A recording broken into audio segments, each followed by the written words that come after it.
थोड़ा था, हमने जितने भी क्वेश्चन कर लिए थे वेरी शॉर्ट हमने कर लिए थे, एमसीक्यू हमने कर लिए थे, वहीं से हम इस सेशन को कंटिन्यू करेंगे।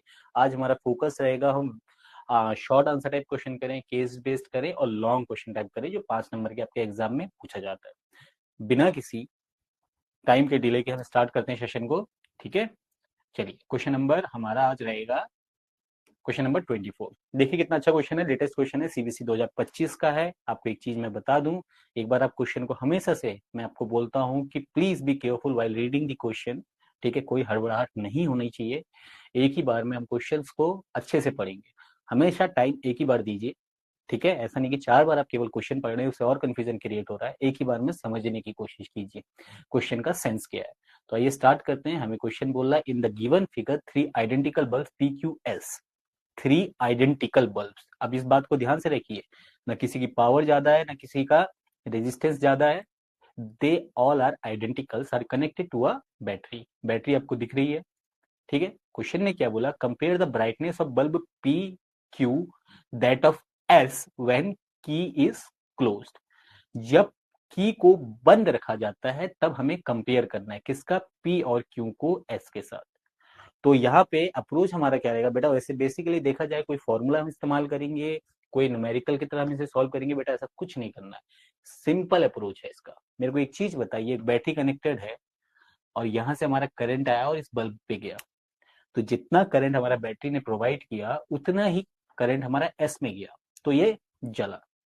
अब इसने बोला व्हेन की इज क्लोज, जब की को बंद रखा गया है, यानी जो सर्किट है हमारा कंप्लीट है, तो फिर यहां से जो करंट होगा वो क्या होगा, 2 पार्ट्स में बढ़ जाएगा। बढ़ जाएगा, यही तो हम जानते हैं सीरीज पैरेलल के केस में। तो इसमें भी कम करंट जाएगा, इसमें भी करंट करंट जाएगा। ऐसा तो है नहीं कि कोई बल्ब डिफरेंट, किसी किसी बल्ब की डिफरेंट प्रॉपर्टीज है, नहीं, सब आइडेंटिकल है कि नहीं है। तो इसका मतलब एस में ज्यादा करंट गया तो एस हमारा ज्यादा ब्राइट जलेगा और पी और एस उससे कम जलेंगे, और दोनों आइडेंटिकल होने की वजह से पी और क्यू की जो ब्राइटनेस होगी वो सेम होगी। सिंपल आंसर है ना, ठीक है। उसके बाद बी पूछा है उसने, compare the brightness of bulb S and Q Q, S और क्यू की जब की को ओपन कर दिया गया, यानी अब सर्किट ओपन है, अब की को ओपन करने पे हमारे पास पी में करंट नहीं जाएगा और एस में जाएगा और क्यू में जाएगा। जो करंट एस में जाएगा वही करंट क्यू में भी जाएगा। तो इस सिनेरियो में हमारा क्या होगा, करंट जो दोनों बल्ब है वो क्या करेंगे, सेम ब्राइटनेस के साथ ग्लो करेंगे। आंसर आपको प्रोवाइड कैसे करना है, आपको लिखना कैसे, आपको आपके हैंडआउट में दिया गया है। आंसर को प्रॉपरली राइट डाउन करना कैसा है। अब हमारा कंसेप्ट यहाँ पे, अभी हमारा मेन गोल क्वेश्चन को समझना है। वैसे ही ये क्वेश्चन हिंदी में, जिसको हिंदी में पढ़ना हो हिंदी में भी पढ़ सकते हैं, सेम बात है। बल्ब को बल्ब भी बोलेंगे, ठीक है। और क्वेश्चन बोलना चाहता है कि तीनों सर्वसम बल हैं, यानी तीनों इक्विवेलेंट बल्ब हैं, ठीक है। कोई दिक्कत नहीं।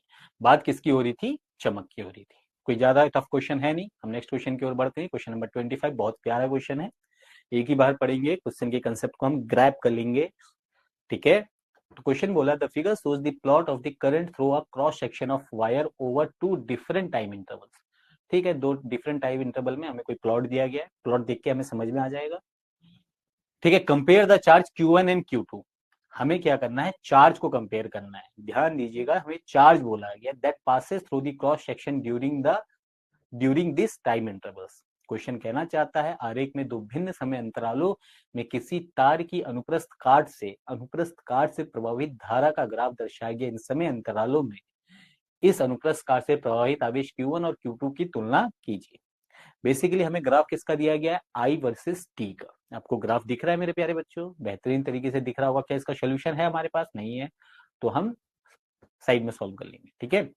तो क्या दे रखा है हमको, आई वर्सेस टी का। तो बेसिकली क्लास 10th से हम जानते हैं, हमने कसम खाई है कि हम क्या बोलेंगे, जो एवरेज करंट होता है वो होता है चार्ज ओवर टाइम। ये आप लोग सभी जानते हैं, ठीक है। तो मैं क्यों बराबर क्या लिख सकता हूं, आई टी। बेहतरीन। एवरेज की बात होगी, अगर मेरे को स्मॉल चार्ज डालना है डी क्यू, तो मैं लिखता हूं आई डॉट डी टी। ये क्या हो गया, इंटीग्रेशन हो गया। बट यहाँ पे डी क्यू वगैरह की बात नहीं हुई है। Basically Q is equal to I into T की बात हो रही है। अगर आप ग्राफ से देखेंगे आई टी क्या हो जाएगा, आई टी ग्राफ का क्या हो जाएगा, एरिया हो जाएगा। वैसे भी रेक्टेंगल दिख रहा है और हम जानते हैं आई वर्सेस टी के ग्राफ का जो एरिया होता है हमें चार्ज प्रोवाइड करता है। सारी चीजें आपको पता है, ठीक है। तो I इंटू टी करेंगे, वैसे भी हमें चार्ज ही मिलना है, ठीक है। तो पहले वाले के केस में देखिए I कितना है, फॉर्मूले से भी देखेंगे। I हमारे पास 2 है और T हमारे पास 1 से 2 बोले तो 1 सेकेंड है, ठीक। तो फर्स्ट वाले केस में आप देखो मेरे प्यारे बच्चों, हम फर्स्ट वाले केस की बात करेंगे।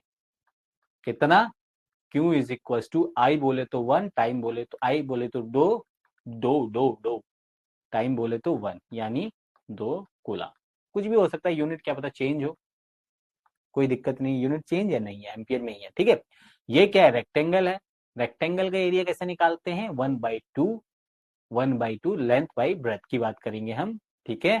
तो दूसरे वाले केस में हम बात करेंगे, जो क्यू हो जाएगा मेरे प्यारे बच्चों, वो हो जाएगा हाफ, हाफ कितना, ये 4 से 6 2, और ऊपर कितना है 1.5, 2 गुणा 1.5, 2 गुणा 1.5, 2 से 2 उड़ा यानी 1.5 गुलाब। क्या करना था, कंपेयर करना था, ठीक है। कंपेयर करना है, अब कंपेयर आप कर लो, एक 2 है एक 1.5 है, बात खत्म है, ठीक है। आप कंपेयर कर लोगे कि फर्स्ट वाले सिनेरियो में ज्यादा है, सेकंड वाले सिनेरियो में हमारा चार्ज कम है। और दूसरी चीज, अगर आप कंपेयर करने के लिए हम क्या करते हैं, अगर मैं इसको Q1 कह दूं और इसको Q2 कह दूं, तो Q1/Q2 अगर मैं लिखूंगा तो मैं लिखूंगा 2/1.5, ऐसा ही मैं लिखूंगा, मेरे को कोई दिक्कत होनी नहीं चाहिए, ठीक है। अगर मैं 1.5 को चाहूँ तो मैं ऐसा लिखता हूँ 2/3/2, तो ऐसे लिख सकता हूँ 4/3, ठीक है। तो Q1 वैसे भी दिख ही रहा है हमको, Q1/Q2 का 4/3 आ रहा है, तो Q1 हमारा ग्रेटर होगा Q2 से, कंपेयर भी कर लिया हमने। ये चीज तो ऊपर से ही समझ में आ रही थी, इतना लिखने की जरूरत भी नहीं थी कि Q1 ज्यादा है Q2 से, ठीक है। तो कंपेयर करने के लिए बोला है, तो एक बार हम डिवाइड करके जरूर दिखा देंगे, क्योंकि एग्जाम में हमें आंसर लिखना है, एमसीक्यू नहीं है। चलिए नेक्स्ट क्वेश्चन की बात करते हैं, बहुत प्यारा सा क्वेश्चन था, ये क्वेश्चन अच्छा है। क्वेश्चन नंबर 26 की बात करें, जब भी ऐसा डायग्राम दिखता है बच्चों को समझ में नहीं आता है हमें चीजें करें क्या, हमें इंटीग्रेशन लगाना है, डिफरेंशिएशन क्या लगाना है, बेसिक अप्रोच रहेगा, जितना आपको आता है एक बार कोशिश कीजिएगा। एग्जाम में अगर कोई ऐसा क्वेश्चन फंसता है तो जो चीज आपको आती है वो चीज आप लगाने की कोशिश जरूर कीजिएगा। क्वेश्चन बोल रहा है current I is equal to 1 ampere, current तो इसने फिक्स कर दिया 1 एम्पियर, ठीक है, is passing through a copper rod of इतना, कॉपर रॉड, और जिससे एन कितना है हमारे पास 8.5 इंटू 10⁻28 मीटर क्यूब, ठीक। एन का मतलब क्या हो गया, और मीटर क्यूब में दिया, यानी पर मीटर क्यूब की बात कर रहा है, of varying cross section as shown in the figure passing through a copper rod n is equals to 8.5 into 10⁻28 meter per meter cube of a varying cross section as shown in figure. The area of cross section at point A and B along the length is 1.1 into 10 to the power 7 and 2 into 10 to the power 7 meter square respectively, ठीक है। अब question कहना क्या चाह रहा है, अभी ये केवल और केवल डेटा है, डेटा आप मार्क करके रख लो, ठीक है। उसके बाद जो हमसे पूछेगा वो हम देख लेंगे, डेटा हमने मार्क करके रख लिया है, जो हमसे पूछा जाएगा वो हम देख लेंगे, ठीक है मेरे प्यारे बच्चों, ठीक है। डेटा हमारे पास है, एरिया ए और बी का हमें दिया गया है, the ratio of electric field at A and B. अब थोड़ा सा दिमाग लगाना है, जैसे एग्जाम में ऐसा तो है नहीं जो क्वेश्चन आप ही करके जाओ सारे के सारे वही मिल जाए, इट इज नॉट पॉसिबल, ठीक है, ओके। चलिए, वो हमें नहीं पता, किसी को नहीं पता हो, लेकिन अप्रोच क्या होनी चाहिए आपकी वो आपको पता है। इसने बोला the ratio of electric fields at A and B, A and B पे इलेक्ट्रिक फील्ड का रेशियो, बेसिकली हम इलेक्ट्रिक फील्ड को जानते हैं, देखिए हिंदी में आप चाहें तो यहाँ से पढ़ सकते हैं मेरे प्यारे बच्चों, बहुत शानदार है, एक सेकंड पॉज कीजिए अगर ये और इसको पढ़ लिया गया। हमसे जो क्वेश्चन में पूछा है, आंसर है इस क्वेश्चन का, वाह मजा आएगा, ठीक है भाई, ठीक है। अब E इज इक्वल टू क्या होता है, रो जी। आप बोलोगे सर ये फॉर्मूला कहाँ से आया, आपका ये क्वेश्चन होना चाहिए सर ये फॉर्मूला कहाँ से आया, क्यों, हमें तो इलेक्ट्रिक फील्ड का फॉर्मूला से वोल्टेज के फॉर्म में पता है, हमें F is equal to Q E के base, F is equal to Q E के उस फॉर्म में पता है, तो ये फॉर्मूला हमारा कहाँ से आया, ये क्वेश्चन हम करंट इलेक्ट्रिसिटी में हमने आपने पढ़ा है, ये फॉर्मूला हमने डिराइव भी किया है, जहां पे जे हमारे पास होता है किसकी बात करता है, करंट डेंसिटी की बात करता है। यहाँ पे डेंसिटी की बात क्यों हो रही है, डेंसिटी होता है घनत्व, वैसे जो एरिया है ए पे अलग है बी पे अलग है, वेरिएबल एरिया है, बेसिकली हम करंट डेंसिटी जानेंगे, करंट डेंसिटी पे डिपेंड करेगा हमारा इलेक्ट्रिक फील्ड। तो बेसिकली सिग्मा रो क्या है हमारे पास, दोनों मटेरियल सेम है, तो अगर हम डिवाइड करेंगे ई ए बाई ई बी, तो हमारे पास जो रेशियो निकल के आएगा करंट डेंसिटी का रेशियो आएगा जो वेरिएबल होगा, ठीक है, ओके। तो जे बराबर कितना होता है, करंट डेंसिटी हमने कल से जानने हैं, करंट बाई एरिया होता है, तो I by A, I by A B. Current इसने क्वेश्चन में बोला था, करंट क्या है, 1 एम्पियर फ्लो कर रहा है, ठीक है। ओके, तो करंट तो आई होगी, दोनों जगह आई रखा जाएगा, तो आई बराबर हमारे पास तो गिवन है 1 एम्पियर, जो भी है एम्पियर ही लिख दो, 1 एम्पियर हमारे पास गिवन है, केवल और केवल एरिया पे डिपेंड कर रहा है। एरिया का वैल्यू मैंने आपको दिखाया था, कितना कितना था, 2 × 10⁻⁷ और 1 × 10⁻⁻⁷। कोई दिक्कत परेशानी यहाँ पे तक नहीं होनी चाहिए, ठीक है। ए का 1 पॉइंट कितना है, ए का 1.0 है ना, हाँ, ए का 1.0 है, क्योंकि रेशियो ए बी बाई ए आया है। सिंपल सा कट गया। फॉर्मूला क्या था, ये वाला इंपॉर्टेंट था, पूरे चैप्टर में हमने फर्स्ट टाइम ये वाला फॉर्मूला पढ़ा है, तो मार्क करके नोट डाउन करके रख लीजिए। सिंपल फॉर्मूला आप सभी को याद रहता है, मेरे को पता है मोबिलिटी में दिक्कत आती है, करंट डेंसिटी में दिक्कत आती है और इलेक्ट्रिक फील्ड में दिक्कत आती है।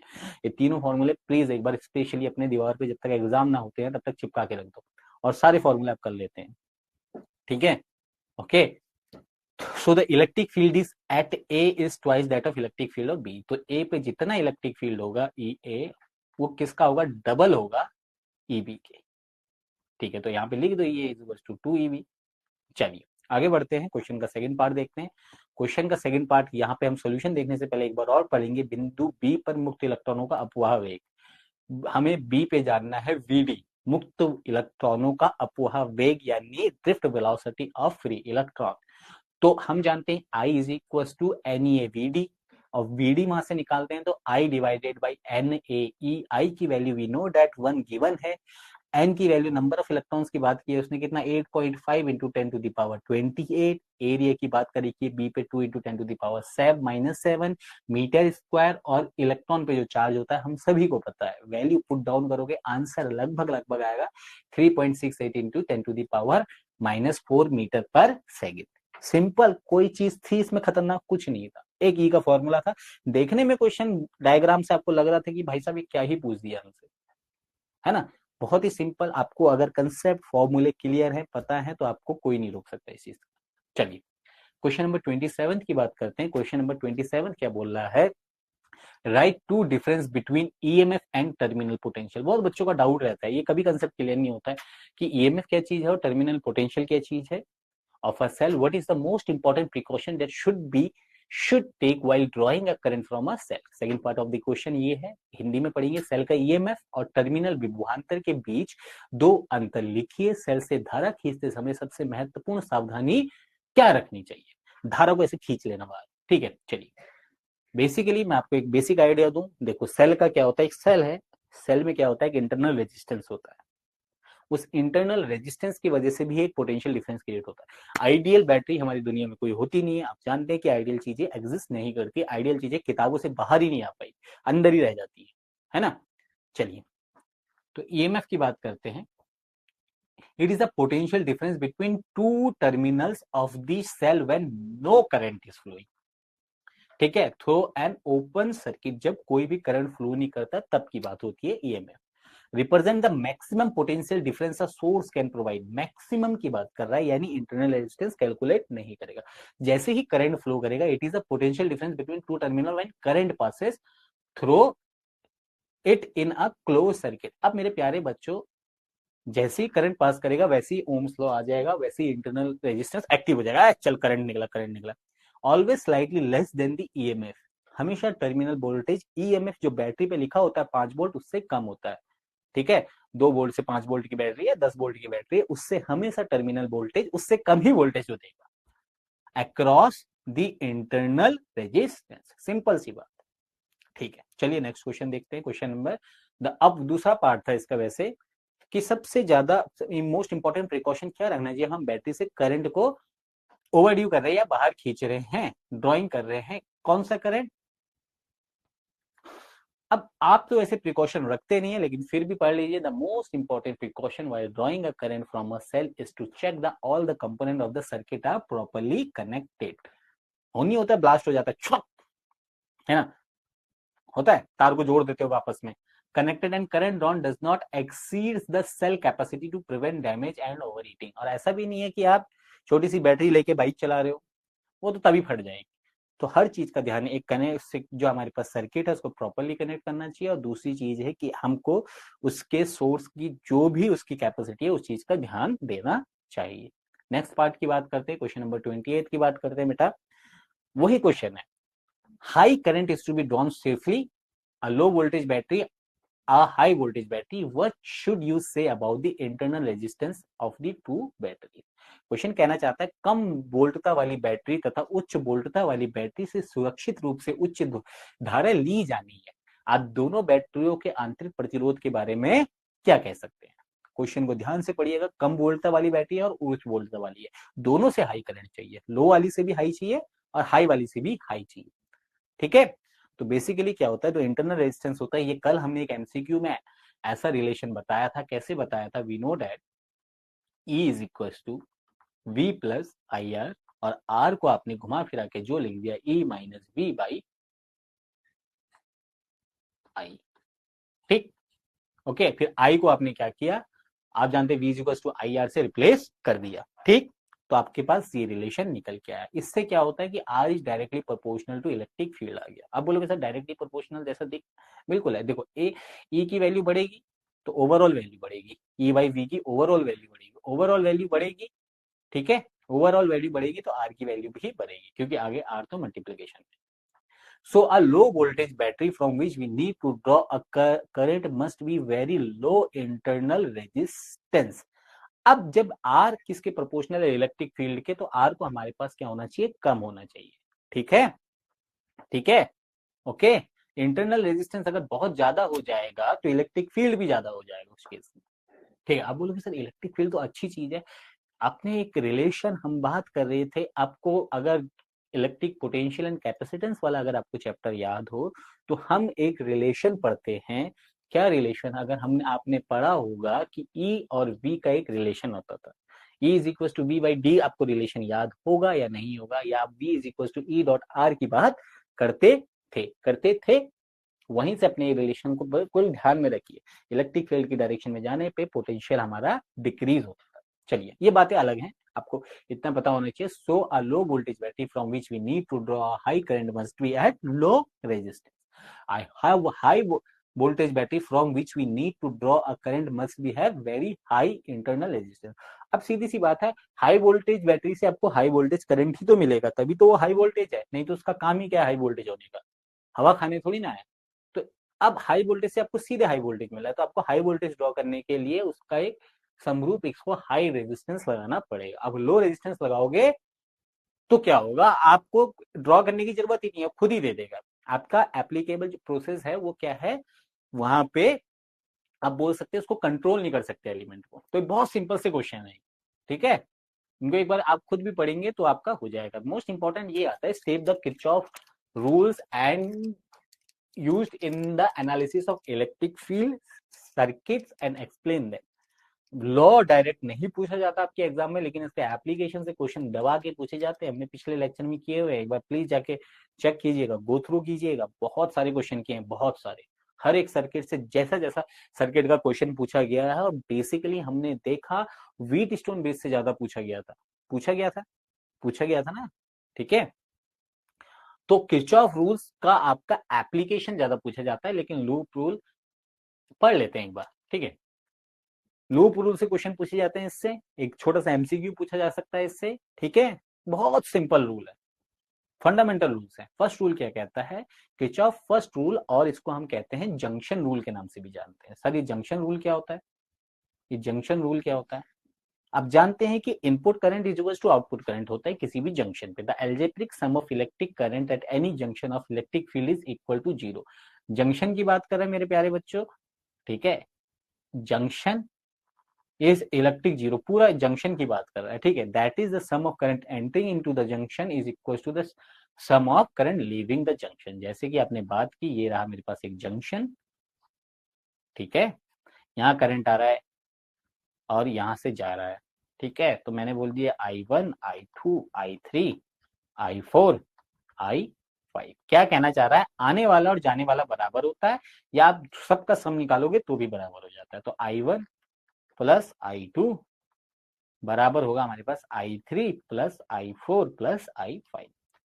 इस पूरे को उठा के इधर ले जाओगे तो इधर जीरो ही बचेगा। ठीक है, चलिए इंपॉर्टेंट बात क्या है इसका, ये क्या है, कंजर्वेशन ऑफ चार्ज। ये क्वेश्चन डायरेक्ट पूछता है क्या है, कंजर्वेशन ऑफ चार्ज पे ये कैसा है, law of conservation of charge को फॉलो करता है, rule based on conservation of charge. ठीक है, चलिए आगे चलते हैं। सेकंड रूल क्या है, लूप रूल।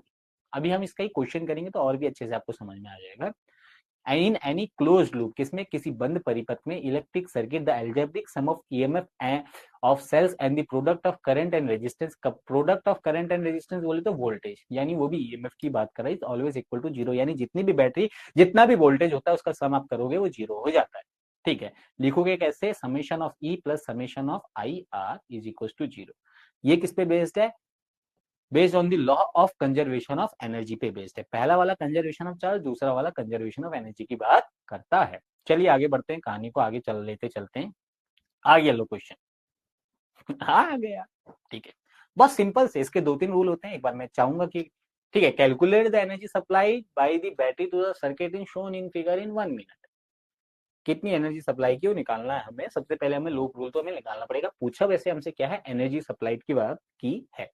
देखते हैं, पहले देखते हैं कहानी, पहले हम किरचॉफ के सेकंड लूप रूल को समझ लेते हैं, उससे रिलेटेड ही क्वेश्चन है।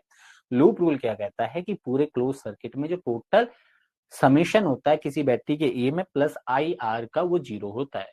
कहना क्या चाहता है, अगर मैं किसी भी पॉइंट को रैंडमली लूप की, अगर सिंगल लूप है तो डायरेक्शन क्या ही मानोगे, बाहर में जाए, है ना, कहीं भी डायरेक्शन मान सकते हो, डायरेक्शन में कोई पंगा नहीं, आपका मन है इधर को मानो इधर को मानो, बस याद रखना रूल। अगर मैंने मान लिया पॉइंट ए, अगर बोले फिर मैं पॉइंट ए से चला, बीच में जो भी कहानी आई वोल्टेज के फॉर्म में, जैसे यहां से जो करंट आई चला, मान के चलो आई चला, आई इंटू आर हमारा वी होता है, तो ये आई आर हो गया, फिर इसको ऐड करो, फिर इसको ऐड करो, फिर इसको ऐड करो, फिर इसको ऐड करो, फिर इसको ऐड करो, फिर वापस से ए पे आओगे, सबको ऐड करने का बराबर अपने जीरो लिख देना है।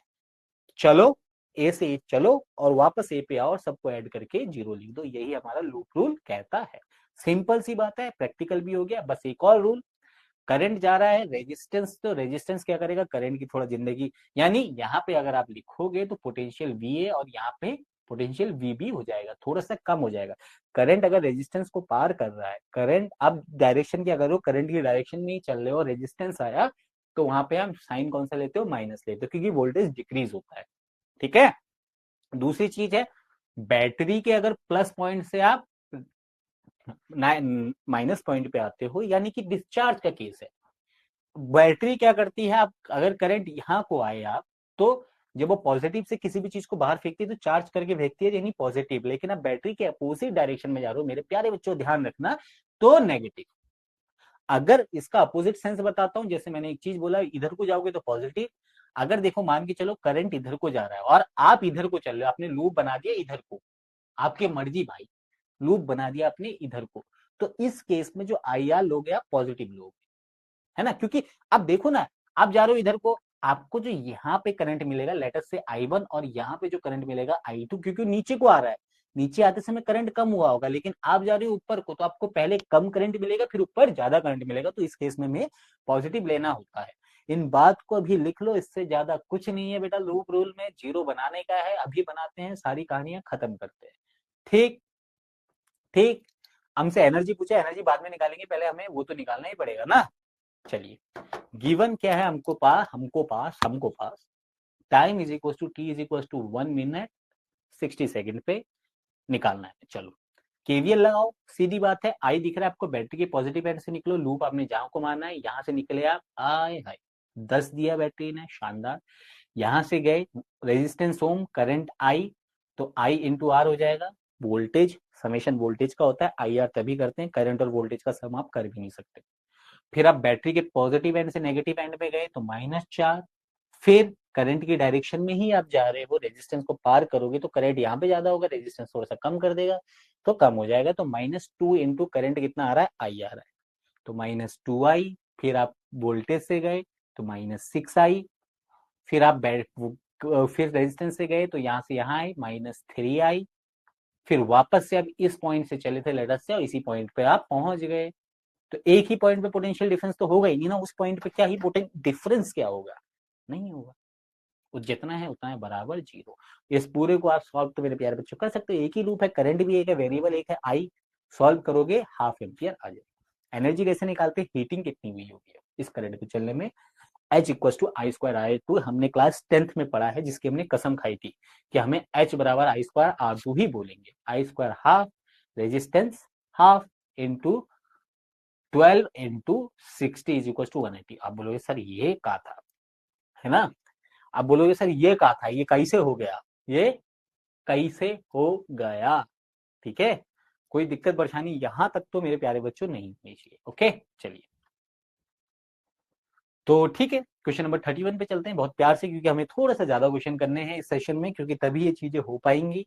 ठीक है, सारे क्वेश्चन हम क्या कर पाएंगे, कंज्यूम कर पाएंगे। ठीक है, ठीक है, चलिए हम बात करते हैं potential difference V is applied across a conductor of length L and across uniform cross section area A, how will be electric field E, drift velocity VD, current density JV affected when V is doubled, I is held keeping other factor constant। ये चीजें, ऐसा ही question एक very short में भी पूछा गया था, हमने कल किया है, सेम कंसेप्ट है, इलेक्ट्रिक फील्ड जब V को डबल किया जाए कैसे वो होगा। ठीक है, ये चीजें हम कल पढ़ चुके हैं, हिंदी में आप पढ़ लीजिएगा, एक सेकंड रोक लीजिए, एक सेकंड पॉज कर देगा, अगर आप कोई वीडियो देख रहा है तो आप क्वेश्चन को पढ़ लीजिएगा। आगे चलते हैं, the electric field across a conductor क्या होता है, विद्युत क्षेत्र क्या होता है किसी भी कंडक्टर के across, is equal to V by L. उसने बोला V को डबल करो, L को आधा करो, तो ये 4 गुना हो गया, सिंपल, बहुत ही सिंपल, कोई दिक्कत नहीं है। V को दुगना करो, L को हाफ करो, 4 को बाहर ले लो, V E बराबर यानी VL बराबर E ही होता है, तो 4 ही हो गया। Hence the electric field becomes 4 time of the original value. बहुत सिंपल, कुछ नहीं करना है। ड्रिफ्ट वेलोसिटी का केस क्या होगा, जब V डबल कर दिया जाए और L को हाफ कर दिया जाए, VD हमने कल ही पढ़ा था, E tau by M, same question पढ़ चुके हैं अच्छे से, ज्यादा फोकस आपका ज्यादा टाइम नहीं कंज्यूम होगा इसमें। इनटू E हमें पता है VD डायरेक्टली प्रोपोर्शनल हो गया इलेक्ट्रिक फील्ड के, क्योंकि other factor E tau M सारे कांस्टेंट होते हैं, इलेक्ट्रिक टाउ, ताओ आपका रिलैक्सेशन टाइम जो भी है आपका, एम मास वगैरह सारा कांस्टेंट वैल्यू है, कोई चेंज नहीं हो रहा है करंट फ्लो करते समय, तो ई ही केवल चेंज हो रहा है हमारे पास, तो VD is directly proportional to ही। जैसे ही वोल्टेज को डबल किया, लेंथ को आधा किया, तो इलेक्ट्रिक फील्ड 4 गुना हो गया, तो इसी का मतलब when V is double L half the drift velocity becomes 4 time, वो भी 4 गुना ही हो जाएगी।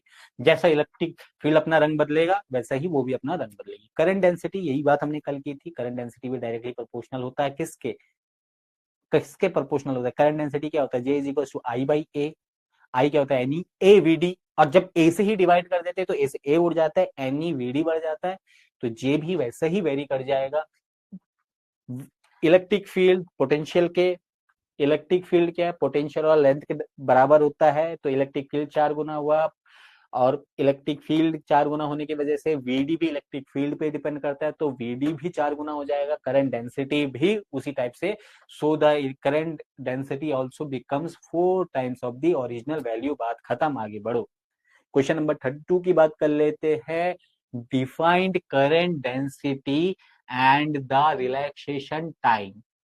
क्या बोला है, defined current density and the current density and, क्या बोला है, हाँ, define current density and relaxation time, derive an expression for the resistivity of conductor in terms of number density of charge carrier in the conductor and the relaxation time। धारा घनत्व और विश्रांति काल को परिभाषित करें, चालक के आवेश वाहकों की संख्या घनत्व और विश्रांति काल के संदर्भ में चालक की प्रतिरोधक के लिए प्रतिरोधकता के लिए व्यंजक। ये पहले एक जमाने में सबसे इंपॉर्टेंट क्वेश्चन हुआ करता था, ये डेरिवेशन सबसे इंपॉर्टेंट पहले के जमाने में हुआ करता था, अब इससे तोड़ तोड़ के क्वेश्चन पूछ लिए जाते हैं। ठीक है, चलिए आगे कंटिन्यू करते हैं, अपनी जो कहानी चल रही है उसको कंटिन्यू करेंगे। ड्रिफ्ट वेलोसिटी क्या होता है, बेसिकली जब लेक्चर आपने देखा होगा तो उसमें हमने एक चीज बताई होगी कि क्या होता है, कि जब भी कोई कंडक्टर होता है, हम कंडक्टर के बारे में क्या कह सकते हैं, कंडक्टर क्या होता है, कंडक्टर पे इलेक्ट्रॉन क्या करते हैं, हमेशा क्या करते हैं, फ्लो करते हैं, एक जगह से दूसरी जगह रैंडम मोशन चलते रहते हैं, ताना ना ना ना। लेकिन जैसे ही आप वोल्टेज अप्लाई करते हैं, जब जैसे ही आप बैटरी लगाते हैं, तो बैटरी लगाने से मेरे प्यारे बच्चों क्या होती है, इसको अगर जाना था यहाँ टकराने के लिए, ये आ जाता है यहाँ, तो ये क्या हो जाता है, इतना क्या हो जाता है, ड्रिफ्ट हो जाता है, अपनी एक्चुअल जो डायरेक्शन है वहां ना जाके वो थोड़ा सा आगे ड्रिफ्ट हो जाता है, क्योंकि उसको आप फोर्स लग गया, जाना रैंडमली चलते रह रहा, उसको यहाँ पे टकराना था, लेकिन वो यहाँ पे ना जाके इधर टकरा गया, तो इसका मतलब क्या हो गया, वो ड्रिफ्ट हो गया। किस पे डिपेंड कर रहा है, इलेक्ट्रिक फील्ड पे डिपेंड कर रहा है। ठीक है, ठीक है। तो drift velocity under the influence of electric current, तो average velocity with the with which the free electron drift under the influence of the electric field. बात खत्म। The density, the current density in the conductor, हम starting से पढ़ते हुए आ रहे हैं। Current को आप एरिया से डिवाइड कर दो, बात खत्म, फिनिश। फिर फॉर्मूला अब लिखो, एनी वीडी की value E tau by M into E, फिर ये N E square tau E by M, फिर एनी स्क्वायर टाउ ई की वैल्यू आपने वी बाई एल रख दिया। तो ये फाइनल फॉर्मूला आपका बन चुका है। ठीक है, कैसे याद रखेंगे, याद कैसे रखेंगे सर, याद ही तो नहीं होता यार, यही तो करना है, और तो सभी चीज करना है, और तो सभी मार्क्स ले आएंगे। समझ तो सभी जाते हैं, बस वहां पे एग्जाम में जाते जाते तक आपको जितना रिमेम्बर रह जाता है, मार्क्स उसी के आते हैं। मैं यहाँ पे याद करा दूं सर, आपको करा देते हैं, कोशिश करेंगे हम बेटा, है ना, कोशिश कर लेंगे। क्या एन ई वीडी, वीडी का फॉर्मूला सबसे पहला फॉर्मूला बनता है आपका ई टाउ ई बाई एम, ई की वैल्यू फिर आप वी बाई एल, बेटा वही चीज है जो आपने लेक्चर में पढ़ा है ना, और कोई चीज नहीं है। तो n square tau V by M L, फिर यहीं से हम देखो वी है हमारे पास, इसको छोड़ के पूरे को हम फिर आर में बदल देते हैं, फिर इसको करंट बना देते हैं, आर की वैल्यू आ जाती है, फिर यहीं से हम रेजिस्टिविटी भी डिफाइन करते हैं, फिर यहीं से हम कंडक्टिविटी भी डिफाइन करते हैं, वही चीज है सारी, एक छोटा सा। ठीक है, चलिए। तो पूरा का पूरा एक बार आप अगर डेरिवेशन पढ़ लेते हैं तो कुछ दिक्कत नहीं आएगी। रिलैक्सेशन टाइम क्या होता है, relaxation time is the average time interval between two successive collision. एक बार यहाँ पे टकराया और एक बार यहाँ पे टकराया, तो यहाँ से टकराया, फिर यहाँ टकराया, फिर यहाँ टकराया, टकराते रहता है बेचारा। टू सक्सेसिव कोलिजन के बीच में जो रिलैक्सेशन, जितने देर वो नहीं टकराया बेचारा जिंदगी में बचा रहा, उस बहुत ही कम, है ना, मिली सेकंड भी नहीं होता होगा, उसी को हम रिलैक्सेशन टाइम, इतना ही रिलैक्स करता है इलेक्ट्रॉन, इतना मेहनती होता है, काम करते रहता है दिन भर। ठीक है, टकराते रहता है, काम उसका क्या है, टकराने का। ठीक है, व्हेन करंट फ्लोज, डेरिवेशन कैसे निकालते हैं, अब रिलैक्सेशन टाइम का क्या है, रिलैक्सेशन टाइप का डेरिवेशन कैसे निकालते हैं। अब इसको आपको क्या डिफाइन करना है, देखो सिंपल है, V D is equal to E E tau by m, कोई इसमें मैंने कोई बड़ी कहानी नहीं लिखी है, वही चीज जो आपने पढ़ी हुई है, E tau by M into V by L, क्योंकि E is equal to V by L हमारे पास होता है।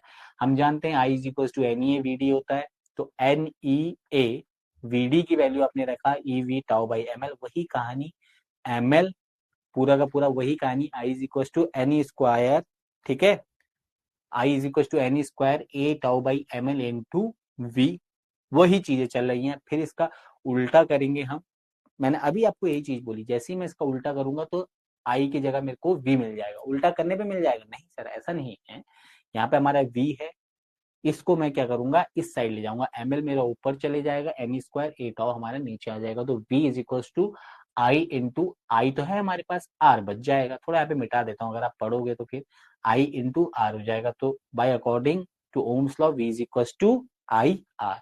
तो इक्वेशन 1 और 2 से हमें आर मिलता है, यही चीज मैं बोल रहा था, बचा क्या हमारे पास आर, तो M divided by N E square tau into L by A, तो देखो ये बच गया पूरा का पूरा, एल बचा ए बचा, तो यहाँ से हम आर डिफाइन कर देते हैं, ये क्या हो गया हमारे पास, रेजिस्टिविटी डिफाइन हो गई।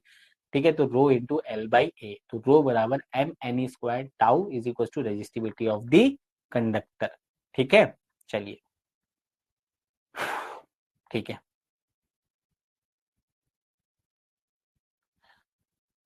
इन terms of charge carrier derive expression for resistivity of the conductor, हाँ मेरे को ऐसा लगा कि रेजिस्टिविटी पूछी नहीं है, एक बार आया मेरे दिमाग में, क्या मतलब क्या बोलना चाह रहे बच्चा। देखो सोर्स बेटा क्या है, केवल क्या ही याद रखना है, मैं आपको सिंपल सा बता दूं, क्या ही याद आपको रखना है, यहाँ पे इंपॉर्टेंट पॉइंट ऐसे मार्क कर लो, I is equal to N E V D, basic formula, I is equal to N E V D, I is equal to N E V D, V D बराबर क्या होता है, इन दोनों की मदद से पूरी कहानी आपकी बन जाती है, ई ई, ए रुक जा, ए रुक जा मेरे भाई, ई टाउ बाई, बात खत्म, कुछ याद नहीं रखना, ये दोनों फॉर्मूले याद कर लो, सब कुछ बन जाता है। अब E is equal to V by L तो आपको पता ही है, ठीक है, जैसी वीडी रखोगे, जैसी वीडी रखोगे और E is equal to V by L रखोगे, तो आई और वी के बीच में एक संबंध आएगा, आएगा, ठीक है, तो जैसे अब इसको जैसे लिख ही देता हूं मैं, जैसे अब लेट अस से आई इज इक्वल टू मैंने रखा N E A E tau V by M L, E की वैल्यू भी रख दी मैंने, V I V I V I V is equal to I into R. ये पूरा का पूरा, इसको एम एल को मैं इधर ले जाने का, इसको मैं नीचे लेके आने का, तो आर की वैल्यू मिलेगी, आर का उल्टा करेगी, मैं उल्टा करेगी, आर का वैल्यू मिल जाएगी मेरे को आर की। और आर में भी क्या होता है, A by L, R is equal to rho L A, क्या होता है, R is equal to rho L by A. तो ए बाई एल को या एल बाई ए को छोड़ के जितना बटाओ रो हो जाएगा, उसका उल्टा कंडक्टेंस हो जाएगा। इतने में ही खत्म है, कुछ नहीं है, कुछ नहीं है, बता रहा हूं आपको। एक डेरिवेशन बात खत्म। क्वेश्चन नंबर 33 अभी तक के इतिहास में सबसे बढ़िया क्वेश्चन है, अभी तक के इतिहास का सबसे बढ़िया क्वेश्चन है। किस चीज का, आपका सर्किट का। और कंसेप्ट को हार्ड किया है, लेकिन जैसे ही आपने कॉन्सेप्ट को हार्ड किया है, लेकिन जैसे ही छुस से एक फॉर्मूला लगा, जैसे व्हीट स्टोन लगा, सारे क्वेश्चन धड़ाशायी हो गए, केवल इसको छोड़ के। इसको सॉल्व करना ही पड़ा, क्योंकि ना तो ये व्हीट स्टोन से हुआ, किसी तरीके से नहीं हुआ, किरचॉफ रूल से नहीं हुआ। अच्छा क्वेश्चन है, लेंथी क्वेश्चन है, हर एक चीज को सॉल्व करना पड़ा इसमें। अभी तक का बेस्ट क्वेश्चन है, बता रहा हूं आपको, बेस्ट क्वेश्चन बोलूंगा इसको मैं, सीबीएसई सर्किट का। ठीक है, find the current in the branch BM in the network. बात अभी हमको सबसे पहले क्या करना पड़ेगा, इतने में हम करंट तो निकालेंगे, हमें थोड़ा छोटा करना पड़ेगा। तो लास्ट वाले में आ जाओ, बहुत सिंपल है। कुछ करंट आया होगा यहाँ पे, देखो ये आर और ये 2R, जो भी करंट आया होगा, जहां से आया होगा, जिस दुनिया से आया होगा, इस आर और 2R में तो सेम गया होगा। रखा है सर्किट यहाँ, ठीक है, यहाँ पे सॉल्व करते हैं। इस आर और इस 2R में तो सेम गया होगा, और वही इस आर में भी गया होगा। तो ये तीनों के तीनों मेरे क्या हो जाएंगे, सीरीज में हो जाएंगे। तो R plus 2R plus R, तो आर सबसे पहला मेरे पास क्या बनेगा, are plus 2R plus are बराबर कितना हो गया रे प्यारे बच्चों, 4R। शानदार बातें हो गई, कोई दिक्कत नहीं है। Are plus 2R plus are, 4R हमारा पास हो गया है ना। ठीक है, तो यहाँ पे मेरा एक सर्किट क्या बन गया, 4R। ठीक, ये पूरा खत्म हो गया, पूरा का पूरा सर्किट में केवल एक ही बचा। अब यहाँ पे ये किसके पैरेलल आ जाएगा, देखो इसके बगल में एक और 4R है। तो 4R और 4R पैरेलल है, 2/R, यानी कि अब कितना हो जाएगा, 1/4R 1/4R, या आप लिख सकते हो डायरेक्ट 2R आएगा answer, 4R into 4R divided by 8R। जिसको आप सॉल्व करोगे कितना आएगा, 4 दूनी 8, 2 दूनी 4, देखो R से R उड़ा, 2R बचा। तो ये भी पूरा खत्म हो चुका है, खत्म करते हुए जा रहे हैं, आगे बढ़ते हुए जा रहे हैं, ये पूरा खत्म हो चुका है। इस पूरे की जगह, अब मैं इस पूरे की जगह क्या लिखूंगा, मैं पीछे से सॉल्व कर रहा हूँ मेरे प्यारे बच्चों, ठीक है। अब मैं इस पूरे की जगह क्या लिखूंगा, कौन सा खत्म हो गया, 4R तक खत्म हो गया, पहले ये बचा 2R तक, पहले यहाँ पे बचा 4R, फिर इसका 4R के साथ एक संबंध था, ठीक है। फिर इन दोनों ने मिलके हमारे पास नेट जो बनाया, आपको दिख गया कितना बना दिया, 2। फिर ये पूरे की जगह अपने यहाँ पे हो गया 2R। अब इस 2R का यहाँ पे इसने बना दिया 2R का। फिर अब ये 2R क्या होगा, सबसे पहले मैं यहाँ पे इसीलिए इसको दोबारा बना रहा हूँ, ठीक है। अब यहाँ पे इसलिए इसको दोबारा बनाना पड़ेगा, हमारे पास बना एक 4R, इसीलिए इसको दोबारा बनाना पड़ा है कि आपको समझ आ जाए, ठीक है। तो यहाँ पे क्या आ गया, अब आएगा ऊपर से एक 2R और यहाँ पे से आएगा एक 4R, ये आ गया 4R और ये मेरे प्यारे बच्चों आ गया 2R। ठीक, अब ये 4R था नहीं, जो पूरा का पूरा सपना टूटा था उससे बना था हमारे पास 2R। अब ये 4R और 2R फिर से 4R, यहाँ पे पूरा नेट बन गया ना, ये पूरा का पूरा नेट बना है 2R। तो ये 2R ये फिर से 4R, अब ये 4R यहाँ पे फिर से इसकी जगह 4R, लेकिन आगे आप जैसे ही गए वहां पे फिर से एक 4R दिख गया, फिर एक 4R मिलके फिर इसने 2R बना दिया। तो ये पूरा का पूरा जब सिस्टम यहाँ तक टूट रहा है, तो पूरा का पूरा जो नेट रेजिस्टेंस आ रहा है मेरे प्यारे बच्चों, वो आ रहा है 2R। क्या आ रहा है मेरे प्यारे बच्चों, ये आ रहा है, यहां तक जब आप तोड़ रहे हो तो पूरा का पूरा नेट रेजिस्टेंस आ रहा है 2R। समझ रहे हो, कुछ नहीं है, सॉल्व करोगे आ जाएगा, बता दिया मैंने, ठीक है। फिर जो बचेगा, जो हमारे पास जो बचेगा वो कुछ ऐसा बचेगा, 2R 4R 3R। अब सर यहाँ पे इन दोनों को नहीं जोड़ सकते क्या, इन दोनों को भी डायरेक्ट नहीं जोड़ सकते क्या, नहीं। अब हमारे पास बनेगा सोल्यूशन।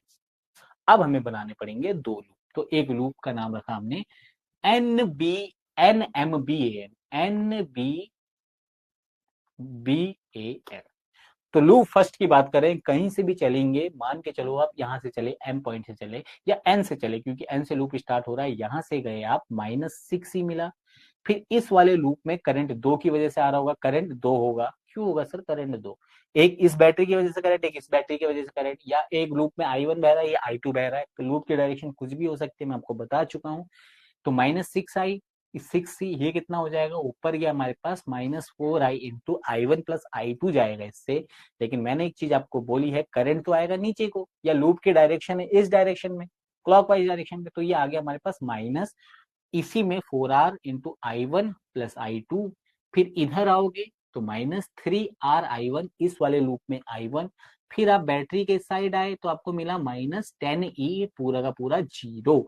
सेम इसको सॉल्व किया तो आपके पास आया 4R2 plus 7RY plus -16E। बस लूप ही समझना है बेटा, कैलकुलेशन तो करना पड़ेगा, ठीक है। वैसे भी 12th के बच्चों को कैलकुलेशन तो कराई नहीं जाएगी यहाँ पे। फिर हम बात करेंगे इन लूप BCHMB की बात। किसकी, BCHMB की बात। वही कहानी, कहीं से भी स्टार्ट करो, बी से स्टार्ट करो, फिर से कहानी, बी से चले कुछ ही नहीं मिला, फिर जैसे गए माइनस, ठीक है, बी से ही चले चलो। इसमें तो वैसे दे रखा है -2R I2, चलो यहीं पे देख लो -2R I2। फिर बाद में तो आपको -6 ही तो लगाना पड़ेगा, डंडा तो उसके अंदर है ही, ये वाला -6 ही है, ठीक है। -4R, इससे भी हमारे लूप में I2 और I1 करंट जाएगा जो कॉमन है, -4R into I1 plus I2। इसको सॉल्व करोगे तो हमारे पास इक्वेशन बन जाएगी ए। तो दो इक्वेशन बनी, ये वाली फर्स्ट और सेकंड वाली ये, आराम से लिख लीजिएगा कॉपी में साथ में पॉज करके। अब हमें क्या करना पड़ता है, दो इक्वेशन दो वेरिएबल, है ना, I1 I2 दो वेरिएबल। तो इस केस में पहले एक वेरिएबल को हटाना है, क्लास 7 की कहानी है।